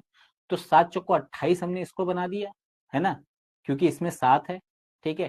तो 7, अगर मैं इसको पहले वाले को 7 से इक्वेशन से मल्टीप्लाई करता हूं और दूसरे वाले को 4 से मल्टीप्लाई करके मैं इक्वेशन को क्या करूंगा, 2 में से 1 को माइनस कर दूंगा, और 2 में 4 से गुणा किया 16R1, ठीक है, और यहाँ से 7 से मल्टीप्लाई किया, ठीक है। तो दोनों को, अरे एक पहली इक्वेशन 2 बन गई 28R1 7 से मल्टीप्लाई करने पे, और 6 को मल्टीप्लाई किया 42I2, इसको मल्टीप्लाई किया 4 से 28, और दूसरे को हो गया 16R2, ठीक है। कोई दिक्कत परेशानी नहीं होनी चाहिए, ठीक है। चलिए, जब माइनस किया तो हमारे पास आया I1 I2 उड़ गया हमारे पास 42 -64E। सॉल्व करो, ई की वैल्यू आ गई हमारे पास। देखो ई वेरिएबल मैंने इसलिए नहीं बोला, वेरिएबल तो ई भी है, लेकिन I1 I2 हमको क्लियर कट दिख रहे हैं कि वेरिएबल है, ई की वैल्यू तो एक ही होगी, I1 और I2 की वैल्यू अलग अलग हो जाएगी, ठीक है, ठीक है। तो -42E is equal to -64E, ठीक, कोई दिक्कत परेशानी नहीं है। अब हम यहां से क्या लिख सकते हैं, 42 आपने क्या कर दिया, इनको सॉल्व किया तो आपके पास जो पहली इक्वेशन की बात बनी, पहली इक्वेशन थी हमारे पास 4RI2, ठीक है। तो वहां पे अगर हम किसकी बात करेंगे, ई की बात करेंगे, तो हमारी जो इक्वेशन रिड्यूस होगी 42RI2 -16IR2 is equal to 42E plus 64E। आप बोलोगे सर ये क्या हुआ, बराबर कैसे हो गया, क्यों बराबर कैसे हो गया, देखिए ये किसके बराबर था, यहाँ पे 28 से हमारा 28 उड़ा, बचा 42 -16RI2, ठीक है। तो ये हो गया 16RI2, सॉल्व किया 26RI2 बराबर 22। तभी तो मैंने बोला था एक ही क्वेश्चन है जिसमें मेरे को दम लगा। जब इस पूरी इक्वेशन को सॉल्व करोगे आप, पूरी की पूरी इक्वेशन को दोबारा से सॉल्व करोगे, I2 की value I 22C/26R is equal to 0.84 into E/R। Putting this value in equation 1 में हमने इस वैल्यू को पुट किया, इक्वेशन 1 में हमने इस वैल्यू को दोबारा से पुट किया, फिर इसको अगेन सॉल्व करने पे जो I1 की वैल्यू आई 2.76 इंटू E/R, ठीक है। तो करंट निकालने के लिए ईच ब्रांच में हमारे पास I1 है I2 है, ऐड किया तो हमारे पास -1.92 इंटू E/R, ठीक, ओके, ओके, कोई दिक्कत परेशानी नहीं होनी चाहिए, दो बार है, ठीक है, ओके। तो सिंपल सी बात है, पहला मेरे को कैलकुलेशन बतानी थी, उसके नहीं कैलकुलेशन बतानी थी, तरीका बताना था और कंसेप्ट बताना था, मैंने बता दिया। कैलकुलेशन तो बेटा करनी ही पड़ेगी, मैं यहाँ पे सॉल्व करने के लिए ऐसा तो आया नहीं कि यहाँ पे कैलकुलेशन करके आपको दिखाऊं। आपको डायग्राम में मिलेगा, आपको हैंडआउट में मिलेगा, आपको बस कंसेप्ट पता होना चाहिए कि हुआ क्या था। चलिए नेक्स्ट क्वेश्चन पे चलते हैं, टाइम हमारे पास थोड़ा सा कम है। क्वेश्चन नंबर 34 की बात करते हैं, सैंपल क्वेश्चन पेपर 23-24 की। ये क्वेश्चन टफ है बेटा, मैं खुद बोल रहा हूँ टफ है, क्योंकि इसका और कोई मेथड भी नहीं है सोल्यूशन निकालने का। आपको जनरल इक्वेशन 2 बार सॉल्व करके वैल्यू पुट करके E/R के फॉर्म में निकालना पड़ेगा। मैं खुद बोल रहा हूँ उस चीज को, ठीक है टफ, लेकिन एक क्वेश्चन लगा लो और ज्यादा दिक्कत नहीं आने की। चलिए क्वेश्चन बोल रहा है uniform cross section and resistance 4 ohm is bent into shape of square. एक 4 ओम को लिया और उसको स्क्वायर में बदल दिया, यानी किसी 4 ओम का एक वायर था। बात को ध्यान से समझिएगा, एक वायर को आपने स्क्वायर बनाया, इस वायर का होल का जो रेजिस्टेंस है 4 ओम है। A point A is connected to point P on D. अब पॉइंट ए को हमने क्या कर दिया, पी से कनेक्ट कर दिया by a wire AP of resistance 1 ओम। अब इस एपी का एक अलग से उठा के लाए जिसका रेजिस्टेंस था 1 ओम। ठीक ठीक है, ओके। तो when potential difference is applied between A and C, the point B and P are seen be at a same potential। Question की बात को ध्यान से देखना, क्या बोला इसने, जब हमने where potential difference is applied between point A and C, A और C के बीच में जब पोटेंशियल आपने ऐसे करके बैटरी लगाई है, ये ठीक है, ऐसे करके बैटरी लगाई, ओके। जो आपकी मर्जी, सैंपल सीबीएसई वालों की जो मर्जी भी, point B and P, B और पी क्या है, सेम पोटेंशियल पे है। समझ रहे हो, समझ रहे हो, समझ रहे हो, बी और पी हमारा सेम पोटेंशियल पे है। अच्छा क्वेश्चन, ये क्वेश्चन अच्छा होता है। वो क्वेश्चन तो थोड़ा बहुत ज्यादा लेंदी है, कोई अटेम्प्ट करने गया होगा, उसका आधा बन गया होगा, उसमें उसके अगर 15 मिनट लग गए होंगे, आधा अगर उसका नहीं बन रहा होगा तो बच्चा क्या करता है, आधा तो छोड़ के नहीं आता, एक आधा घंटा क्वेश्चन में बच्चे ने लगा दिया होगा। जो ऐसा जिस बच्चा नहीं पढ़ के गया होगा, उसको क्वेश्चन दिखा होगा, उसने कहा इसको सॉल्व करूंगा नंबर मिल जाएगा, लेकिन मुश्किल हो जाता है बेटा। आधा तुम छोड़ते नहीं हो फिर कि यार चलो आधा बन गया, आधा छोड़ दे, नंबर कैसे मिलेगा। ठीक है, तो क्वेश्चन को देख के अप्रोच, इसीलिए मैं बता रहा हूँ कि क्वेश्चन को देख के समझो भी। अगर ये लेंथी क्वेश्चन है तो नेक्स्ट पार्ट में हम कर लेंगे, पहले हम इजी पार्ट तो करें। इससे कॉन्फिडेंस टूटता है, आपका फोकस हटता है जब चीजें गलत हो रही होती हैं। तो या तो एक बार ध्यान से इस क्वेश्चन को लगाने की कोशिश कीजिए। चलिए इस क्वेश्चन की हम बात करते हैं।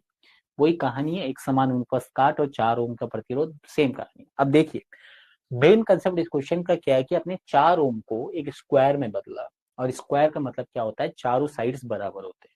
चारों साइड बराबर होने का मतलब जो 4 ओम था वो चारों साइड में एक एक ओम का रेजिस्टेंस आपका डाई देगा, है ना। तो सारी साइड्स का एक एक ओम हमारा रेजिस्टेंस हो गया। ठीक, पोटेंशियल कहां पे, बैटरी कहां पे लगाई, ए और सी के बीच में लगाई आपने। ठीक, ओके। तो इसका सर इससे क्या फायदा हुआ, तो ए और सी के बीच में लगाने से आपको क्या पता चली है, सीरीज और पैरेलल कॉम्बिनेशन की कहानी पता चली। तो क्या हो गया, यहाँ पे देखिए, यहाँ पे जो करंट आया वो इसमें भी गया, यहाँ पे तो कट लग गया जो भी लगा। एक और एक क्या हो गया हमारे पास, सीरीज में हो गया एक और एक हमारे पास सीरीज में हो जाएगा। अब इसमें देखो यहाँ से करंट डुप्लीकेट हुआ, टूटा होगा ना, यहाँ से करंट टूटा होगा। तो यहाँ से करंट अगर टूटा होगा तो एक और, अब देखिए, हाँ पहले तो थोड़ा सा ये भी बताना जरूरी था ना, आपने एक ओम लगाया बीच में से, इस पूरे वायर का, तो आपका ये जो पूरा वायर था पहले क्या था, एक ओम रेजिस्टेंस था। अब आपने इसका पोटेंशियल ही तोड़ दिया, यहाँ पे आपने एक वायर कनेक्ट कर दिया, तो आप जो वायर का एक टुकड़ा बचा, अब पूरे के पूरे जो स्क्वायर हमने बनाया उसके हर एक साइड इक्वल होता है, तो इसलिए तो हर एक साइड का एक ओम रेजिस्टेंस हो गया। लेकिन अब जैसे उस पे कट लगाएंगे, अब कितने, अगर उस बोल देता 0.5 मीटर पे, आप ये वायर था 0.5 मीटर पे, आप क्या करते, कट लगाते, तो हम बोलते थे सर आधा ओम इधर का हो जाएगा फिर रेजिस्टेंस, क्योंकि linearly R is equal to rho L by A के फॉर्म में कट रहा है। लेकिन अब वो कट हमें पता नहीं है कि कहाँ पे लगा हुआ है। जो रेजिस्टेंस हमका वेरी करेगा उसका क्या करेंगे, उसको हम मानेंगे एक्स, पूरे का कितना हो जाएगा, जो बचा हुआ पोर्शन हो जाएगा उसका 1-x। समझ में आ गया होगा मेरे प्यारे बच्चों को। स्क्वायर है ना, स्क्वायर को 4 ओम को 4 में डाला तो एक एक ओम। अगर मैं उसकी 4 ओम को आधे आधे आधे आधे एरिया में, आधे आधा आधा आधा का टुकड़ा करके बनाता तो सबका आधा आधा ओम होता वायर का। ठीक है, ज्योमेट्री की बात है, बहुत सिंपल है। तो इसको x माना, तो एक और x सीरीज में, एक और x सीरीज में, देखिए तो 1 + x। अब ये एक ओम का साथ पैरेलल में, कैसे पता चला सर? यहाँ पे कट लग गया ना, यहाँ पे डिफरेंट डिफरेंट करंट आया ना, तो इसमें जो करंट आया, वन में जो करंट आया वो एक्स में भी आया, है ना, वन में जो आया वो एक्स में भी आया। तो ये दोनों सीरीज में, लेकिन जितना आधा इसमें गया आधा इसमें भी गया, तो ये दोनों 1 + x और 1 ये क्या हो गया आपका, पैरेलल में हो गया। अगर आप इसको जोड़ सकते हो तो जोड़ लो, आपने 1 + 1 डिवाइडेड बाई 1 + x से करो, या एक तरीका हमें पता है 1 + x इंटू 1 डिवाइडेड बाई, कितना हो जाएगा मेरे पास, 1 + x + 1, तो 1 + x डिवाइडेड बाई 2 + x, है ना। ये क्या हो जाएगा, पूरे के पूरे इसका रेजिस्टेंस क्या है, ए पॉइंट है, देखो ए पॉइंट है, इसको ऊपर वाले को हमने एक मान लिया है, इस वाले को हमने एक मान लिया है, नीचे वाले को पूरा का पूरा सम करके जोड़ दिया है, तो ये आपका सोल्यूशन आएगा। ठीक है, फिर यहाँ पे कट है, ये देखो पी पॉइंट पे कट है, इसके बगल में 1 - x इसका है और 1 हमारा इसका है। अच्छा, रेजिस्टेंस आपका बन गया। अब निकालना क्या है, आपको निकालना क्या है, आपको निकालना पड़ता है क्या मेरे प्यारे बच्चों, इक्विवेलेंट रेजिस्टेंस। बहुत अच्छा क्वेश्चन मैं इसको मानता हूं, ठीक है, मैं बहुत अच्छा क्वेश्चन इसको मानता हूं। अब इसने बोला कि बी और पी क्या है हमारे पास, सेम पोटेंशियल पे। बहुत बात को ध्यान से समझना, बी और पी मेरे प्यारे बच्चों सेम पोटेंशियल पे। अब सेम पोटेंशियल पे अगर मैं कैसा है कोई वायर बनाऊं सेम पोटेंशियल पे होने की वजह से, तो यहाँ पे जीरो करंट हो जाएगा, पोटेंशियल का डिफरेंस होना चाहिए ना, तभी तो करंट फ्लो करेगा। तो जीरो पोटेंशियल पे होने के करंट नहीं फ्लो करेगा, ठीक। तो तो हमारा वही निकल जाएगा टोटल रेजिस्टेंस निकालने के लिए। इसमें हम रेजिस्टेंस बनाए ना बनाए बात एक ही हो जाती है, तो हमारा व्हीटस्टोन ब्रिज लग जाएगा 1 डिवाइडेड बाई इतना, 1 डिवाइडेड बाई 1 - x बराबर हो जाएगा। यही कैलकुलेशन आपको मेरे प्यारे बच्चों करनी है। तो अप्लाई व्हीटस्टोन कॉन्सेप्ट को अप्लाई करने के बाद जो हमारी कहानी बनेगी वो हो जाएगा 1 डिवाइडेड बाई जो भी ये है 1 1 + x divided by 2 + x, 1 + x divided by 2 + x बराबर किसके हो जाएगा, बी और बी सेम पोटेंशियल पे है ना, कितना, 1 divided by 1 - x is equal to 1 divided by 1 - x। Solve करोगे मेरे प्यारे बच्चों तो x की वैल्यू लगभग लगभग आएगी √2 - 1 ओम। अब इतना सॉल्व करना मेरे प्यारे बच्चे जानते हैं, ठीक है। अभी सॉल्व करके तो कोई फायदा भी नहीं जाएगा, ठीक है। चलिए आगे चलते हैं, आगे चलते हैं, आगे चलते हैं। क्वेश्चन नंबर 35 देखते हैं। ये है हमारे पास क्या, केस बेस्ड क्वेश्चन, ठीक है। ये हमारे पास आ गया question number 35, case based question. वहां पे अप्रोच क्या लगाई, बी और पी सेम पोटेंशियल पे होने पे हमने कोई रेजिस्टेंस ड्रॉ कर दिया दिखाने के लिए, और फिर हमने क्या कर दिया, एक व्हीटस्टोन ब्रिज बना लिया। उसको नहीं भी दिखाते तो आपको पता है रेजिस्टेंस इक्वली होने वाला, ठीक है। चलो चलो चलो चलो चलो, कहानी पूरी कहानी आप पॉज करके पढ़ लीजिए, ठीक है। पूरा का पूरा क्वेश्चन है। अगर मैंने क्या बताया, पहले तो हम क्वेश्चन सॉल्व करते हैं, 2 पेज का है, हम पहले क्या करते हैं, क्वेश्चन सॉल्व करते हैं, ठीक है। पॉज करिएगा, लो पढ़िए पढ़िए पढ़िए। आप क्या करें, मैं पता है मैंने आपको क्या बताया, हम सबसे पहले जाते हैं क्वेश्चन को देख लेते हैं, ठीक है। मैंने आपको क्या बोला, मैं तो सबसे पहले जाता हूँ क्वेश्चन देखता हूँ, क्वेश्चन अगर सॉल्व हो जा रहा है तो मुझे कोई दिक्कत नहीं है, मुझे कोई दिक्कत नहीं है कि मैं बार बार जाके इसको पढ़ूं, ठीक है। तो इसने क्या बोला, consider the cylindrical conductor of A and B, consider two cylindrical conductors A and B, दो कंडक्टर हैं made up of same metal, same metal में बने होने की वजह से उनकी रेजिस्टिविटी सेम होगी। Series to a battery the length of radius B is twice of A, क्या बोला, तो length of B is twice of length of A. If you and you the mobility of the electrons in A and B respectively, then mu A by mu B कितना हो जाएगा, ठीक है। अब मेरे को एक चीज बताओ, कल ही हम पढ़ रहे थे मोबिलिटी की बात कर रहे थे, मोबिलिटी हो गया था हमारे पास drift velocity per unit electric field, फिर इसकी बात की थी हमने E tau E by M, और नीचे ये आ ही गया, इससे ये उड़ा, E tau E by M. अब मेरे को एक चीज बताओ, शानदार तरीके से बताओ, क्या ये किसी चीज पे डिपेंड करता है?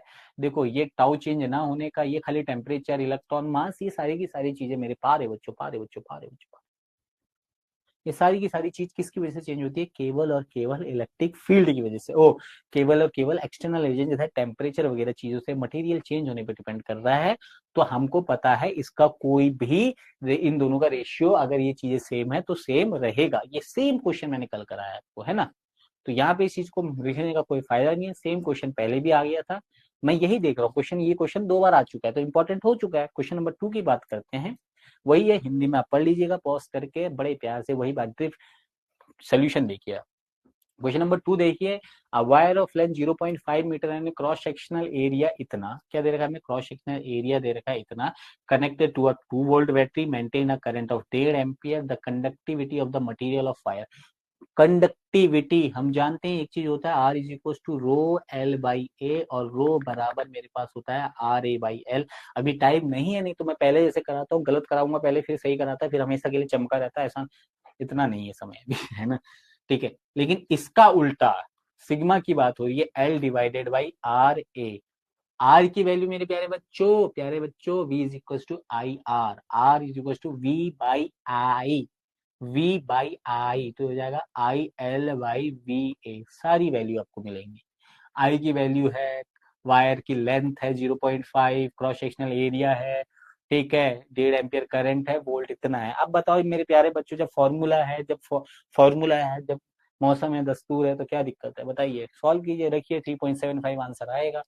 कुछ है, बस याद रखना पूछा क्या है, ओम इनवर्स है, कंडक्टिविटी का उल्टा है, हमसे पूछा है कंडक्टिविटी नहीं, रेजिस्टिविटी का उल्टा कंडक्टेंस के बारे में पूछा है। इंपॉर्टेंट पहला क्वेश्चन दिख रहा है हमें कंडक्टेंस का, स्वागत कीजिए। चलिए अब बताओ, पढ़ना है उस कहानी को पूरा, क्यों पढ़े हम, खाली टाइम वेस्ट है ना। चलिए, जब आपको डायग्राम टाइप कुछ चीजें दिख जाए ना तब पढ़ लीजिए करिए, मैं बता रहा हूँ, डायग्राम जैसा दिख गया ना, फिजिक्स का तो यही वसूल है। चलिए उसके बाद सेम क्वेश्चन, ये देखो फिर क्वेश्चन आ गया टेम्परेचर वाला, R is equal to R naught into 1 plus alpha T की बात हमने कल की है न्यूमेरिकल में, सेम क्वेश्चन है। The temperature coefficient of a resistance of a nichrome wire is इतना, in order to increase resistance of nichrome wire 8.5%, 1 plus 8.100 plus 100 8.5% हो जाता है नया वाला, ठीक है। The temperature of the wire should be increased by, same question कराया बेटा, सेम क्वेश्चन कराया कल, सेम, बार बार एक ही क्वेश्चन को थोड़ी ना दोबारा दोबारा करोगे। R is equal to R naught into 1 plus alpha delta T, alpha अपने पास है, आर जो नया वाला होगा वो इससे 8% ज्यादा होगा, 8.5%, समझ रही हो, तो यानी जो नया होगा वो पहले वाला प्लस 8.5%, यानी 0.85 की बात कर रहा है, हाई की नहीं है, हाई हाई, 0.8 मतलब होता है 0.r+0.085 की बात कर रहा है, सॉरी, ठीक है। आर से आर उड़ जाएगा, 0.085 बच जाएगा, जैसा हमने सेम कराया है वैसा ही करना, आंसर आपका आएगा 500 डिग्री। सेम है क्वेश्चन, क्यों बार बार करोगे, एक आप भी तो सॉल्व करोगे। चलिए चौथा, consider the contribution of following factors 1 and 2 in resistivity of metal. Resistivity से रो की बात कर रहा है, क्या हो जाएगा आपके पास, रो की बात कर रहा है, हम जानते हैं R is equal to rho L by A, ये वाला फॉर्मूला नहीं लगेगा, अभी हमने फॉर्मूला ड्राइव किया था उसी फॉर्मूले से होगा, लेकिन लिख देते हैं R A by L. Relaxation time of electron बताओ, relaxation time of electrons, number of electron per unit volume, the resistance of the metal increase with increase in is temperature, ठीक है। तो इसमें से बोला है, क्या बोल रहा है question, consider the contribution of the following factors 1 and 2 in the resistivity of matter, बताइए कंट्रीब्यूशन क्या है इन चीजों का, ठीक है, ओके। किसका, relaxation time of electron, resistivity में अभी हमने एक फॉर्मूला निकाला है आपका, अब आगे जाके देखेंगे, पूरा का पूरा फॉर्मूला कराया है, तो रेजिस्टिविटी का क्या आपका कंट्रीब्यूशन होगा, ठीक है, समझ रहे हो, और number of electron per unit volume का क्या कंट्रीब्यूशन होगा। अब बात करता है क्वेश्चन का अगला पार्ट, कहता था resistivity of metal increase with increase in temperature because, अब क्वेश्चन का असली पार्ट ये आता है, पूरा का पूरा ये नहीं था, इसने बोला अगर टेम्परेचर इंक्रीज करते हैं तो रेजिस्टिविटी ऑफ मटेरियल की बात कर रहा है, ठीक है। पहला first decrease and second increase is resistivity of material increase with this temperature because, temperature के साथ क्या रिलैक्सेशन टाइम बचता है, फर्स्ट इंक्रीज डिक्रीज, टेम्परेचर के साथ क्या रिलैक्सेशन टाइम घट जाता है, या number of electron per unit volume बढ़ जाते हैं जिस वजह से रेजिस्टिविटी बढ़ती है, first increase is relaxation time बढ़ता है या सेकंड ऑलमोस्ट कांस्टेंट रहता है। बहुत प्यारा क्वेश्चन, दिमाग का हवा उड़ा देगा, हवा, समझ रहे हो। और फिर क्या है, the resistivity of metal increases with increase in temperature, तो यानी किस वजह से? फर्स्ट डिक्रीज इज रिलैक्स, क्योंकि टेम्परेचर बढ़ने से रिलैक्सेशन टाइम कम होता है, या सेकंड ऑलमोस्ट कांस्टेंट रहता है। तो ऑप्शन क्या होगा इसका? ऑप्शन बेटा डी करेक्ट होगा, क्योंकि first decrease relaxation time decrease करता है और सेकंड ऑलमोस्ट कम रहता है। नंबर ऑफ इलेक्ट्रॉन कैसे ज्यादा कम हो गए यार, उतने ही रहेंगे, लेकिन टेम्परेचर बढ़ने पे वो जल्दी टकराएंगे, रिलैक्सेशन टाइम घट जाएगा। तो ऑप्शन नंबर डी अपना करेक्ट है। चलिए हिंदी में वही आ गया। अब हम बात की पांच की बात करते हैं, वही क्वेश्चन से द करेंट स्टडी, मतलब कंसेप्ट वही, बहुत प्यारा क्वेश्चन, घुमा के रख देने वाला। The study current flow in a copper wire of a non uniform cross section, ठीक है। Consider the following three physical quantities. पहला इलेक्ट्रिक फील्ड, करंट डेंसिटी पढ़ लिया हमने। Then the different point along the wire. अब हर एक point ये वायर के अलोंग की बात कर रहा है, मान के चलो ए बी सी की बात कर रहा है। Second and third change but I constant. अब मेरे को बताओ सेकेंड और थर्ड करंट डेंसिटी और ड्रिफ्ट अगर कांस्टेंट है वायर, तो क्या मेरे अगर वायर करंट डेंसिटी चेंज होगी या इलेक्ट्रिक फील्ड चेंज होगा? और but first remain constant, electric field constant रहेगा, ठीक है। तो ड्रिफ्ट पहला वाला कह रहा है कि सेकंड और थर्ड चेंज होना चाहिए, फर्स्ट कांस्टेंट रहना चाहिए। दूसरा कह रहा है फर्स्ट और सेकंड चेंज होना चाहिए, थर्ड कांस्टेंट रहना चाहिए। उसी हिसाब से आपके आगे चल रहा है। तो बेसिकली ठीक है, मेरे को पता है जैसे ही आप क्या करेंगे, study current flow in copper non uniform cross section, कैसा बोला है? नॉन यूनिफॉर्म बोला है, यानी जो वायर का एक्चुअल होगा कुछ ऐसा होगा, और ऐसा होने की वजह से इलेक्ट्रिक फील्ड आपका चेंज होगा, करंट डेंसिटी आपकी चेंज होगी, ड्रिफ्ट की स्पीड चेंज होगी, यानी सारे के सारे चेंज होगी, क्योंकि नॉन यूनिफॉर्म है और करंट कैसा है? स्टडी स्टेट, ठीक। चलिए आगे बढ़ते हैं, ये क्वेश्चन वही पांचवा है।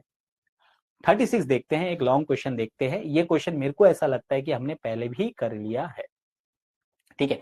A cell of EMF E and internal resistance R is connected across a variable load. देखो वही आ गया, ई और आर की बात है ये। Draw a plot showing the variation of terminal voltage R and the current I in the load. चलो graph देख लेंगे हिंदी में, आप एक सेकंड पॉज कीजिए, देखिए। तो पहले वाले का है, किसका बोला है? वी और आर का ग्राफ, बताओ, ठीक है। तो क्वेश्चन का पहला जो पार्ट था, मैं आपको यहाँ पे फिर से एक बार बता देता हूँ, अगर आंसर देख के आपको समझ में नहीं आ रहा है। इसने बोला सी में ई है और इंटरनल रेजिस्टेंस आर है, connected across variable load. Load क्या है? रेजिस्टेंस चेंज हो रहा है। Draw the plot showing the variation of terminal voltage on resistance R, variable load R, terminal voltage और आर के बीच का रिलेशन। देखो रेजिस्टर अगर वेरिएबल नहीं होता तो कांस्टेंट होता वी और आर, अब वेरिएबल होने की वजह से थोड़ा सा डिक्रीज करेगा। फिर दूसरा पार्ट आपको पूछा है, ठीक है, इसी में पूछा था आपको ओके। चलिए अब इसमें जो सेकंड पार्ट आपसे पूछा था, the current I in the load. अब करंट कैसे वेरी करेगा?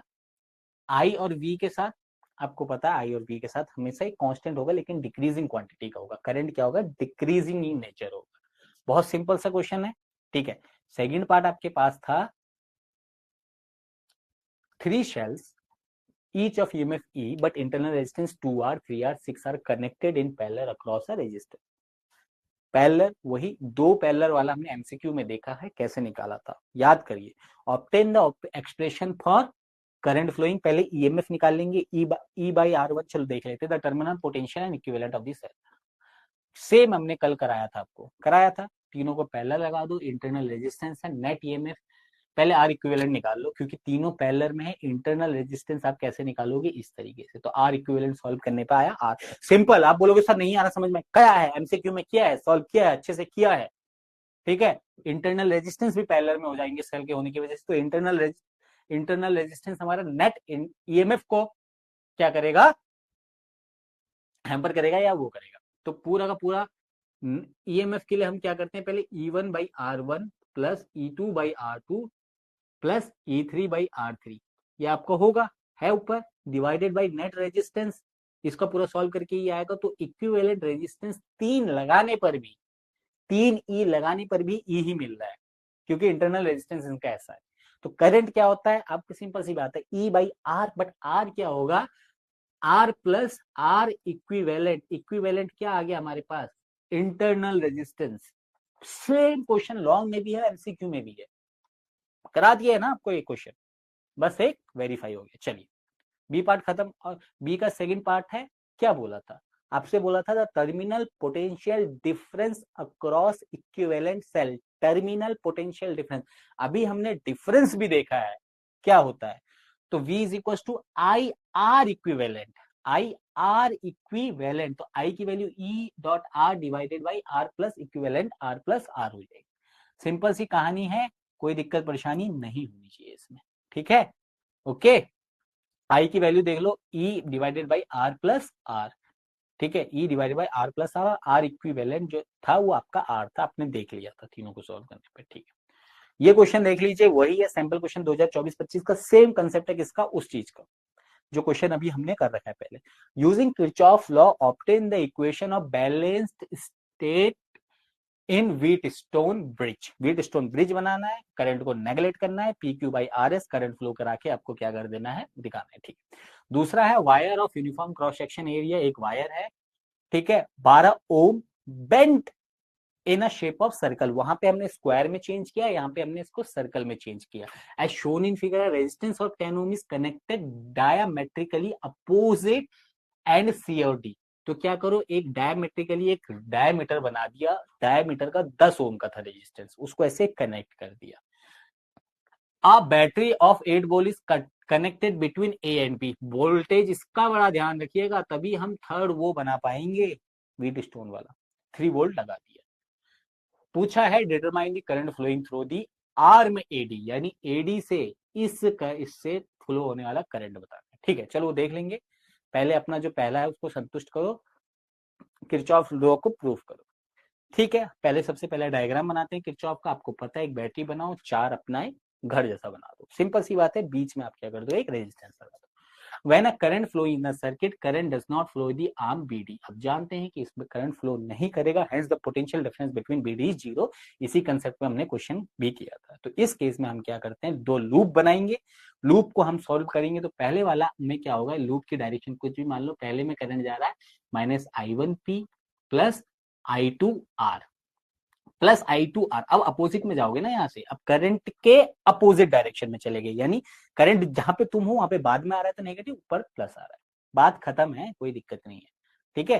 तो यहाँ से I1P इक्वल टू I2R, पहले वाले को लूप मान लिया हमने, फिर दूसरे वाले को लूप मान के सेम कंडीशन माइनस I1Q, दूसरे वाले में जब ऐसे आओगे, नीचे से आ रहा है करंट, दूसरे वाले में इस डायरेक्शन से आ रहा है, आप आ ऐसे रहे हो तो प्लस का लेते हैं, I2S उसका रेजिस्टेंस है, ठीक। तो I1Q बराबर I2S, दोनों को जैसे ही डिवाइड करोगे, ठीक है, तो I1 से I1 उड़ गया, I2 से I2 उड़ गया, ये आपका P by Q is equal to R by S आपका प्रूफ हो गया। This is the condition for Wheatstone bridge to be balance, this is also called the formula of Wheatstone bridge. बहुत simple है, एक व्हीटस्टोन ब्रिज का diagram बनाओ, loop बनाओ, पहले ही बोल दो क्योंकि उसने बोला था कि बीडी में क्या है, पोटेंशियल इनके बीच। एक लाइन इंपॉर्टेंट है, याद करके लिखना इसमें कि बोलना पोटेंशियल बीडी के बीच में पोटेंशियल फ्लो, पोटेंशियल जीरो होने की वजह से कोई भी करंट फ्लो नहीं करेगा, ठीक है। चलिए, okay, this circuit can be, अब पहले बात कर लेते हैं उसका। एक 12 ओम को उठाया आपने, ठीक है, मोड़ दिया। अब मैं आगे तो नहीं दिखाऊंगा, यहीं पे आपको बताता हूँ, ठीक है। देख लेता हूँ क्वेश्चन सेक ऑफ, ठीक है, ऐसा था, ये 12 ओम का है पूरा का पूरा। अब देखो स्क्वायर में बना दिया तो हमें पता चल गया 4 हिस्सों का, अब इसमें 12 ओम में नहीं पता चल पा रहा है। फिर आपने इतना आपको पता है कि ए के यहाँ पे से क्या किया, 10 ओम लगा दिया। तो जैसे ही आप लगाओगे यहाँ पे पॉइंट क्या कर जाएंगे, टूट जाएंगे। अब ये क्या रहा, सिमेट्रिकल रहा नहीं, अलग अलग हो गया। तो 12 की वजह से इधर वाला आपके पास 6 हो गया, इधर वाला आपके पास 6 हो गया अभी तक। फिर आपका दिमाग खूंका, फिर आपने क्या किया, ए और डी लगा दिया। क्या कर दिया, ए और डी लगा दिया। क्यों लगा दिया भाई, अब जब क्वेश्चन ने जैसा बोला है वैसा ही होगा, ठीक है। अब क्या करेंगे आप, एक सेकंड, अब एक सेकंड बेटा, हर एक पॉइंट को देखेंगे ना। फिर क्या किया, डायमेट्री के opposite end C and D, ठीक। अब बैटरी ईएमएफ ए और डी के बीच कनेक्टेड है। अब जो डायग्राम में है, यहाँ पे दिख नहीं रहा था ना मैं तभी, ये 60 डिग्री सेंटीग्रेड, 60 डिग्री पे काटा गया है, देखो 60 डिग्री पे काटा गया। मैं बता रहा हूँ इसका इंपॉर्टेंस कितना है, कभी भी कुछ भी आ सकता है क्वेश्चन बेटा, बिल्कुल ध्यान से।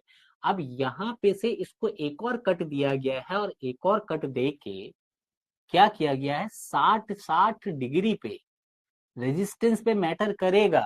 अभी 6 ओम नहीं रह जाएगा। अब कितना हुआ, ये ये पूरा का पूरा कितना होगा, ये अगर ये 60 है, ये 60 है, तो इन दोनों को कितना बनाना पड़ेगा, टोटल होता है 360। 360 में से 120 माइनस करो, कितना आ जाएगा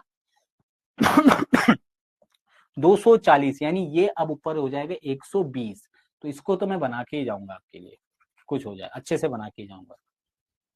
ठीक है, तो देखो मतलब जितना आपका मैथ का कंसेप्ट है ना, वो भी इस्तेमाल कर दिया क्वेश्चन में। बताओ,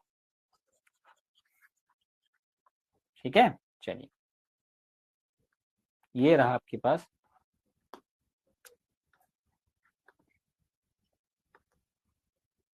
ये आपके पास ये रहा। इसी में क्या करेंगे आप, ए और बी को कनेक्ट करेंगे। ठीक है, ये और ये, ठीक, ये रहा। अब ये जो है ना मेरे प्यारे बच्चों, ये भी 60 है, ये भी 60 है। ठीक, अब ये कितना बच जाएगा बेटा, 120 बनना पड़ेगा इसको, तब ये 120 बनेगा। तो 240, 240 और 6।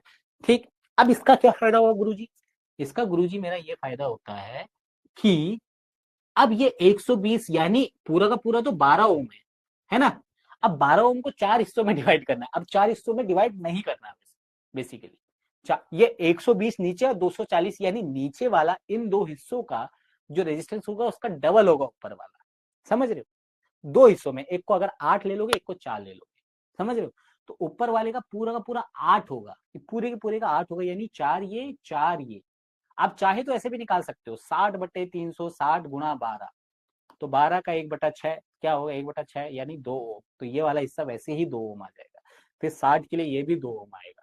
फिर 120 के लिए भी सेम निकालोगे, 120 डिवाइडेड बाई 360, तो ये 4 आएगा, ये 4 आएगा। समझ रहे हो, आप चाहे किसी भी तरीके से निकालो, अब फॉर्मूले का इस्तेमाल कर सकते हो, आपकी मर्जी।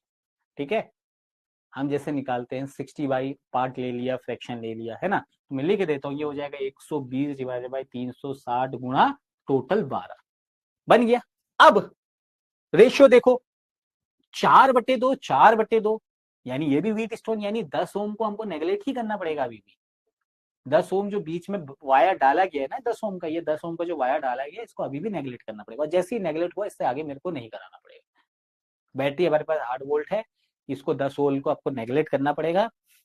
जैसे ही आप नेगलेक्ट करोगे मेरे प्यारे बच्चों, जैसे ही आप नेगलेक्ट करोगे तो क्या बनेगी आपकी कार, बताओ। ठीक है, ओके जैसे ही आप इसको नेगलेक्ट करोगे तो नेट रेजिस्टेंस मेरे प्यारे बच्चों आप निकाल दोगे। ऊपर कितना हो जाएगा, 4+4, मैं लिख देता हूँ, ऊपर कितना हो जाएगा, 4+4 इज इक्वल टू 8 ओम। नीचे कितना हो जाएगा, 2+2 बराबर 4 ओम। दोनों क्या हो जाएंगे, पैरेलल में हो जाएंगे। तो आर इक्विवेलेंट की बात करेंगे तो 8 चौक डिवाइडेड बाई 8+4 कितना हो जाएगा, 8×4 = 12, 4×3, अरे भाई 8/3 आ रहा है क्या, क्या बात कर रहा है। अरे वी ए भी 8 वोल्ट, ठीक है। करंट 4 वोल्ट आ रहा है क्या, देख लीजिए बेटा। 8 और 4, 1/8, 1/4, 8×4, 8 और 4 12, 8 चौक कितना होता है, 32/12। हाँ, कटेगा तो नहीं बेटा, वैसे 8 चौक 32/12, वैसे भी कितना हो जाएगा। तो ये कुछ गलती हो रही है क्या यहाँ पे, कुछ तो गलती हो रही है बेटा। ठीक है, आप यहाँ से तो आप देख ही लेंगे, इक्विवेलेंट निकालना है यहाँ। ठीक है, दो दो ही तो था, 2 और 2 4, 4 और 4 8, सही तो था यार, क्या कहानी गड़बड़ी हुई। 2 और 2 4, 4 और 4 8। अच्छा, सॉरी सॉरी सॉरी, क्वेश्चन में पूछा क्या था, निकालना ही नहीं था ना पूरा, 8/3 पूछा, निकालना ही नहीं है क्वेश्चन ने, तभी तो दूर हो जा रहा है क्वेश्चन। क्या बोल रहा है, current flowing through arm AD, खाली एडी से निकालना था हमें, तो एडी ही सॉल्यूशन में मिलेगा। चाहे तो आप पूरा निकाल लो। Current through A D, arm A D, अरे भाई साहब, इस 2 ओम से कितना जाएगा। 8 वोल्ट की बैटरी, रेजिस्टेंस तो क्या दिक्कत है बताओ। 8 V is equal to I R, R is equal to V by I, V हमारे पास 8, ओ आर निकालना ही नहीं है, आई बराबर वी बाई आर, वी हमारे पास 8, रेजिस्टेंस यहाँ पे 2, current throw arm A D, ये 2 हो जाएगा, ये हो जाएगा 4 एम्पियर। बताओ, ठीक है। अब पूछो उसमें एडी है, सॉरी, और एडीबी का निकाल रखा है, ठीक है, आप याद रखना एडीबी का। क्वेश्चन में लिखा, क्वेश्चन सैंपल क्वेश्चन पेपर में गलत था, सोल्यूशन अलग दिया था, सॉरी फॉर दैट। यहाँ पे एडी से भी निकाल लो और एडीबी से भी निकाल लो, दोनों से निकाल लो, कोई दिक्कत नहीं। ठीक है, कोई दिक्कत नहीं है, हमने एडीबी से निकाला है तो एडीबी का ध्यान रखिएगा। सैंपल क्वेश्चन पेपर में थोड़ा मिसप्रिंट था, इसी वजह से यहाँ पे भी मिसप्रिंट है, एडीबी। ठीक, चलेगा, चलेगा। एडीबी से निकाल लेना आप, एडीबी से ही था क्योंकि सोल्यूशन एडीबी से ही दिया था 2 एम्पियर। तो यहीं पे हमारा खत्म होता है पूरा करंट इलेक्ट्रिसिटी। जितने अच्छे क्वेश्चन थे ना बेटा, प्रैक्टिस के लिए वन ऑफ द बेस्ट आपके लिए क्वेश्चन रखे हैं, बहुत मेहनत से रखे गए हैं बेटा, प्लीज पढ़िएगा। Thank you so much, have a nice day. आपको मिलते हैं हम नेक्स्ट चैप्टर में। Bye bye ADB, bye bye.